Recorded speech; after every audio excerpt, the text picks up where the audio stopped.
हमारी बरकत के लिए लूका की अंजील और उसका 18वां बाब। लूका की अंजील है, ये तबीब है। अक्सर मैंने देखा है कि बहुत दफा जब हम लूका की बात करते हैं तो बहुत सारे जज्बात में या फ्लो में क्या जाते हैं कि लूका रसूल की अंजील तो रसूल नहीं थे, वो तबीब थे। हालांकि वो पौलुस के साथ, बरनबास के साथ वो बड़ी खिदमत करते रहे। तो आइए, इसने मोसेस थेफलस के लिए जो अंजील लिखी, इसमें बड़ी डिटेल्स हैं।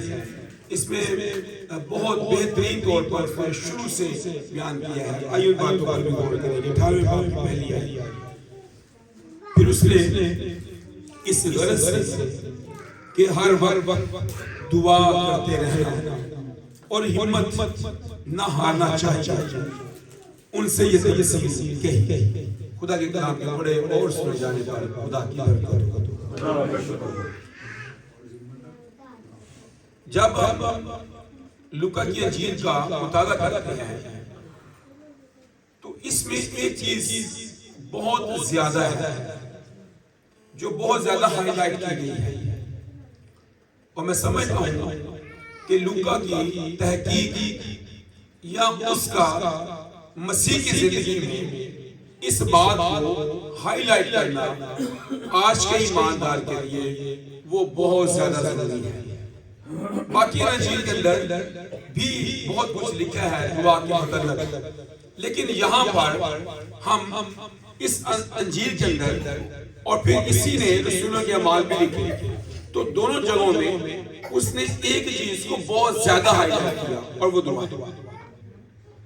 जब हम लूका की अंजील का बिल्कुल स्टार्ट ही पढ़ते हैं, बिल्कुल शुरू ही पढ़ते हैं, पहला बाब ही पढ़ते हैं, तो वहां पर हमें जो जिक्रिया के साथ कन्वर्सेशन होती है एक फरिश्ते की, और जिक्रिया के बारे में लिखा है कि वो और जमात जो है वो दुआ कर रही थी। 10वीं आयत में, पहले बात की 10वीं आयत में, और लोगों की सारी जमात खुशबू जलाते वक्त हाँ जी बाहर दुआ कर रही थी। खुदावंद का फरिश्ता खुशबू के मज़बा की दाहिनी तरफ खड़ा हुआ उसको दिखाई दिया। आज ऐसी सूरत हाल से हम दो चार नहीं हैं, क्योंकि अगर आप जिक्रिया की और जमात की जिंदगी को देखें कि जबराईल फरिश्ता वहां पर आकर बात कर रहा है, तो उनकी कंडीशन क्या थी, वो कर क्या रहे थे, क्या कर रहे थे, वो दुआ। और फरिश्ता कहां पे आया, मस्बा के पास, जहां वो खुशबू जला रहे थे, खुशबू के मस्बा के पास जहां वो दुआ कर रहे थे वहां आया। हमें से बहुत सबकी ख्वाहिश होगी कि खुदा हमसे बात करे, रूह कुदस हमसे बात करे, हमसे बोले, लेकिन जो करने का काम है ना वो लूका ने बयान किया है। वो कहता है कि वहां फरिश्ता आ गया, उस मस्बा के पास फरिश्ता आ गया। जब वो दुआ कर रहे थे तो फरिश्ता ने आकर किस बात को हाईलाइट किया, किस बात का जिक्र किया, किस बात की तारीफ की, क्या लिखा जी। और जिक्रिया देखकर घबराया, हाँ जी, और उस पर दहशत छा गई। हाँ जी, मगर फरिश्ता ने उससे कहा, ऐ जिक्रिया खौफ ना कर, क्योंकि तेरी दुआ सुन ली। क्या हुआ जी, तेरी दुआ को क्या किया गया है, सुन लिया गया है। एक मिनट, दुआ सुन ली गई। हमारे लिए ये एक सबक अमोज बात है। ये शख्स इबिया का फरीक में से है और इसकी बारी आई है कि ये हैकल में खिदमत अंजाम दे, तो ये बहुत बड़ा इसके लिए ऑनर था। लेकिन इससे बड़ा ऑनर जबराईल बता रहा है कि वो दुआएं जो हम समझते कि सुनी नहीं गई है, उनके बारे में आकर जबराईल बता रहा है कि तेरी दुआ क्या हुई है, तेरी दुआ सुन ली गई है, तेरी दुआ सुन ली गई है। और क्या हुआ, और तेरे लिए तेरी बीवी एलिशबा से क्या होगा, बेटा होगा। इसका स्टार्ट के अंदर फरिश्ता जबराइल का आना और जिक्र करना दुआ का। हमारे यहाँ यकीन माने, मैं बहुत दफा वो चीजें ज्यादातर क्या कराता हूँ जिसमें हम मगन हैं।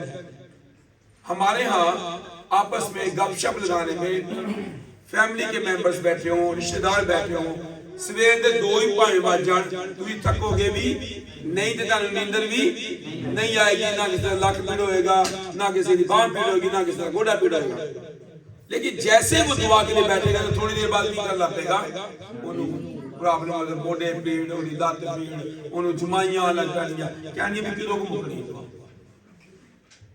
लेकिन इस साल में आप एक बात को अपने सामने रखिएगा, जो लूका ने हाईलाइट किया वो अपनी जिंदगी में हाईलाइट करना है कि हमारे साथ खुदा तब बात करेगा जब हमारे मसबे पर आग जलती होगी, वहां पर दुआ हो रही होगी और हम घुटनों के बाल होंगे, और वहां पर आकर जबराइल फरिश्ता फिर ये बताएगा कि तेरी दुआ क्या हुई है, तेरी दुआ को सुन लिया गया है।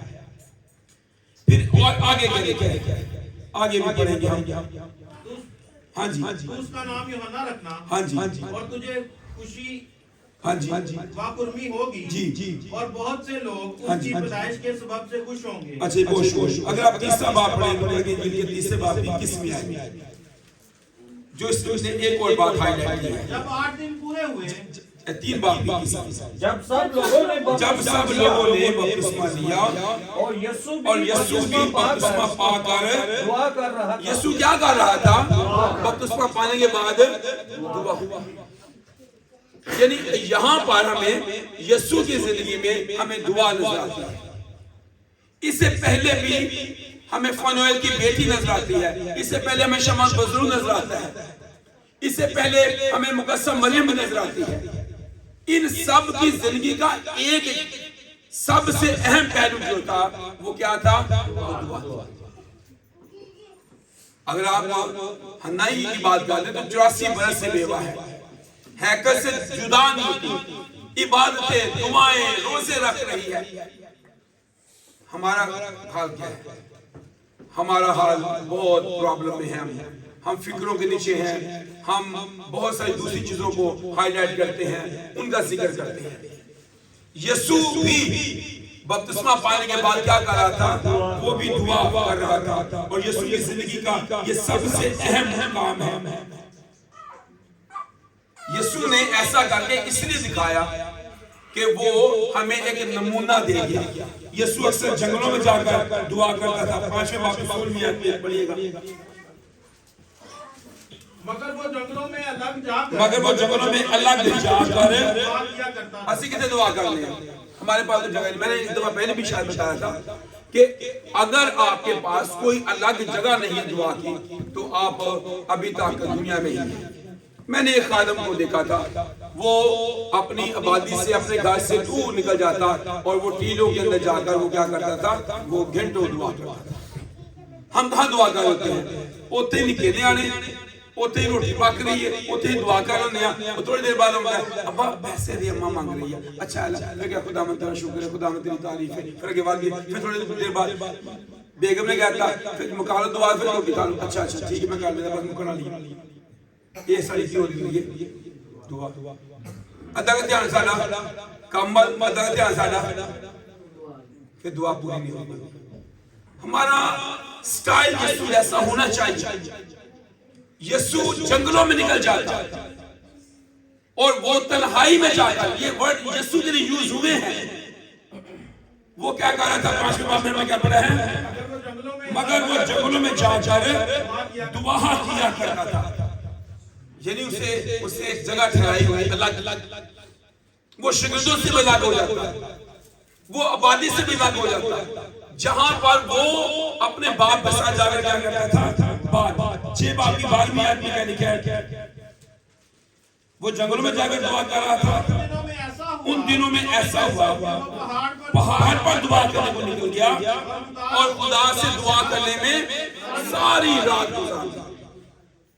और फिर इसके बाद उसने शागिर्दों को चुना, उनको रसूल का लक़ब दिया। दुआ करने में सारी रात गुजार दी। हमारी दुआ कितनी है? अब ही दुआ करनी ही नहीं, जब करनी है तो असी वही रूटीन की दुआ, रस्मी जिन्हें कहते हैं रस्मी दुआ। आप गौर कीजिएगा, आपकी दुआ रस्मी है। आप अपनी दुआ को रिकॉर्ड करने एक दिन कि जब दुआ करें आप रिकॉर्डिंग लगा दें, अगले दिन फिर आप वही दुआ करेंगे, तीसरे दिन आप फिर वही दुआ करेंगे। और आपने अपनी दुआ को चेंज नहीं किया, क्योंकि आपके पास दुआ के लिए विजन नहीं है, दुआ का बोझ नहीं है। आप जब दुआ करते हैं तो किसी विजन के तहत नहीं करते हैं, बल्कि हम जरूरतों के लिए दुआ कर रहे होते हैं। हमारी दुआ कौन सी है? जरूरतों वाली दुआ है। हमारी दुआ वो नहीं है जिसमें खुदा की कुर्बत और उसकी नजदीकी हमें मिले, जिसमें हम उसकी सताइश और उसकी हमद कर सकें। तो यीशु जंगल में जाता और वहां जाकर दुआ कर रहा है। फिर उसने जब रसूलों को चुना, वहां जाकर उसने दुआ की। अब जब हमने ये 18वां बाब पढ़ा, तो जहां पर भी हम क्या कह रहे हैं? वो क्या कहते हैं? दुआ करते रहना और हिम्मत नहीं हारनी चाहिए। क्या खूबसूरत है! यीशु जंगलों में दुआ करता, तन्हाई में दुआ करता, पहाड़ पर दुआ करता, हैकल में दुआ करता, हैकल में दुआ करने वालों की बात करता, बेवा का जिक्र करता या बेइंसाफ काजी का जिक्र करता, तो उसको अटैच करता दुआ के साथ। पूरी आप लूका की इंजील को पढ़ेंगे तो आपको सबसे ज्यादा वाला जात दुआ के नजर आएंगे। यीशु बागी का समनी में दुआ कर रहा था, यीशु सलीब पर भी क्या कर रहा था? दुआ कर रहा था। जब यीशु आसमान पर उठाया गया, उसने अपने शागिर्दों को जाते यह क्या दिया?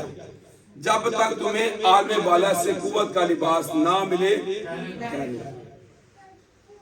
गौर करें, अगर दुआ इतनी इंपॉर्टेंट ना होती, इतनी अहम ना होती, तो ना यीशु दुआ करता इतनी ज्यादा, ना वो हमें ये कहता, ना वो हर तमसील में, हर बात में वो ये जिक्र करता कि दुआ कितनी ज्यादा जरूरी है। जितनी ज्यादा जरूरी दुआ यीशु मसीह की लाइफ में है, उतनी ज्यादा गैर जरूरी दुआ हमारी जिंदगी में है। हम दुआ को सबसे कम करना चाहते हैं। हाँ, रोटी ज्यादा खाना चाहते हैं, खाना हमें मिल जाए, रेस्ट हमें मिल जाए, लेट हम ले, ये ज्यादा जरूरी है। और जो लोग यीशु की फॉलोअर हुए, जो उसकी मसील बने, जिन्होंने उसको पेश किया, जिनका वो मुनज्जी, जिनका वो खुदामंद बना, वो भी दुआ करने वाले थे। अगर हम सिर्फ दाऊद का जिक्र कर दें, दाऊद क्या कहता है? मेरा बिस्तर जो है वो आंसुओं में तैरता है। फिर कहता है रात के हर पहर से पहले मेरी आंख खुल जाती है। तो फिर कैसा है? दिन की बात करें तो वो कहता है दिन में 7 बार मैं तेरी क्या करता हूं? सताइश करता हूं। इतनी ज्यादा दुआ, इतना ज्यादा खुदा की कुर्बत और नजदीकी उसकी। और हमारी दुआ वो कमजोर, अल्फाज कमजोर, रवैया कमजोर, फिक्र, इन्हें टाइम हो गया, इन जाना में मंगली फिर बंगला में।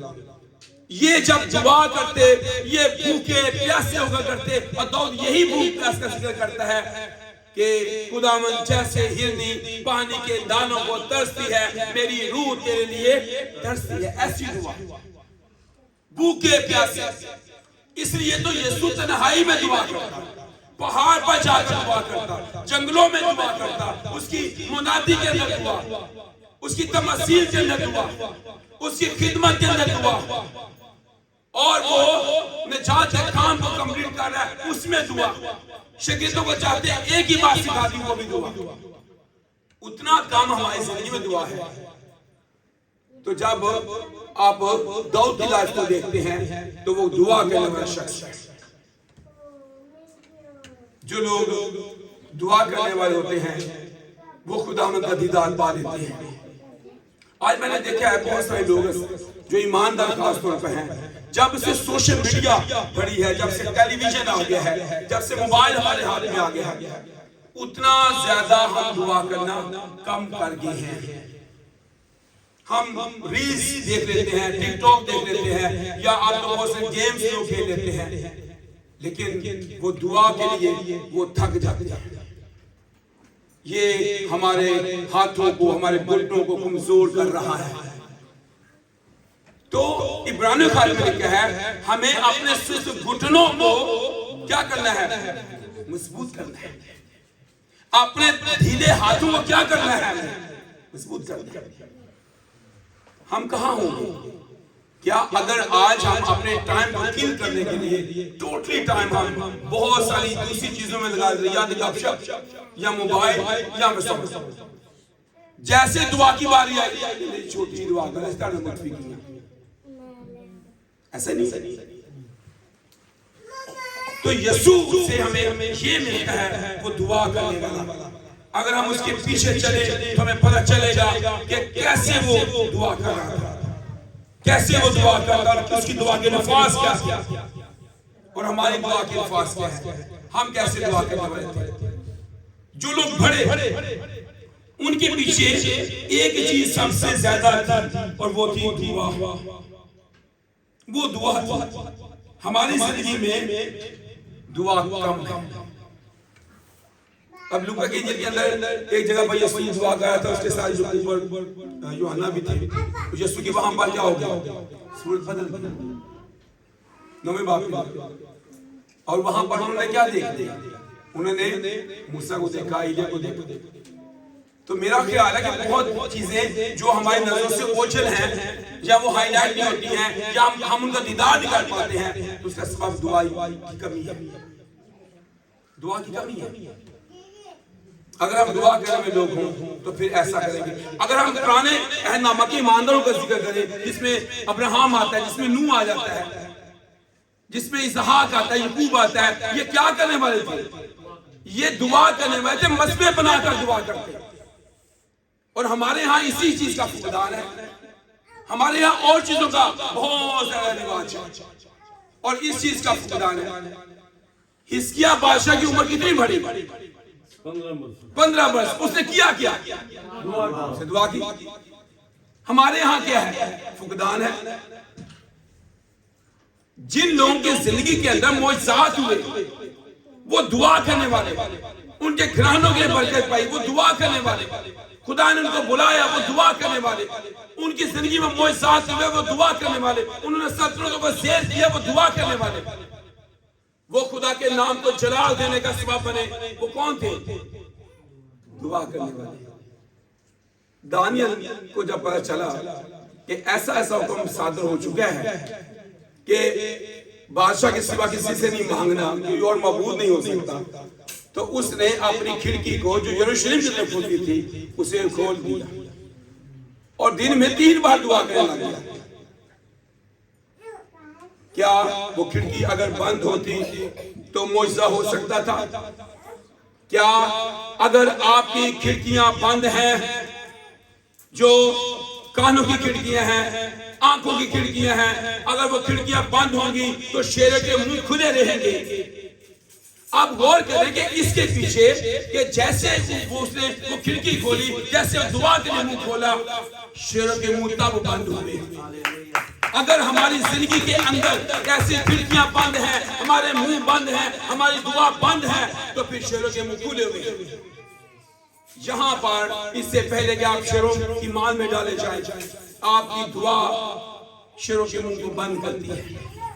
और ऐसा दानियल की जिंदगी में हुआ, हमारी जिंदगी में नहीं हो पा रहा, क्योंकि हमारी दुआ कमजोर है, हम कमजोर डरपोक हैं और जो हम इब्लीस को ललकार नहीं सकते हैं। इसलिए आज इस बात को अपनी जिंदगी में लीजिए, जो लोग दुआ करने वाले हैं वो कमजोर नहीं है, उनकी जिंदगी में मौजज़ात है, वो मसीह को जला देते हैं, वो बरकत पाते हैं। और यहाँ पर दाऊद कहता है कि मैं अपना मुंह खूब खोलकर हाँफता रहा, क्योंकि मैं तेरे कलाम का, मैं तेरी शरीयत का, मैं तेरे आइन का, मैं तेरे कवानीन का क्या था? भूखा और प्यासा था। मुझे उससे मोहब्बत, मुझे उससे प्यार, और हम इस बात में बहुत कमजोर हैं। इसलिए मेरे अजीज बहन भाई, इस साल के शुरू में ही अपने साथ इस बात को ले लीजिएगा। आपकी जिंदगी का ओढ़ना बछोना एक होना चाहिए और वो दुआ है।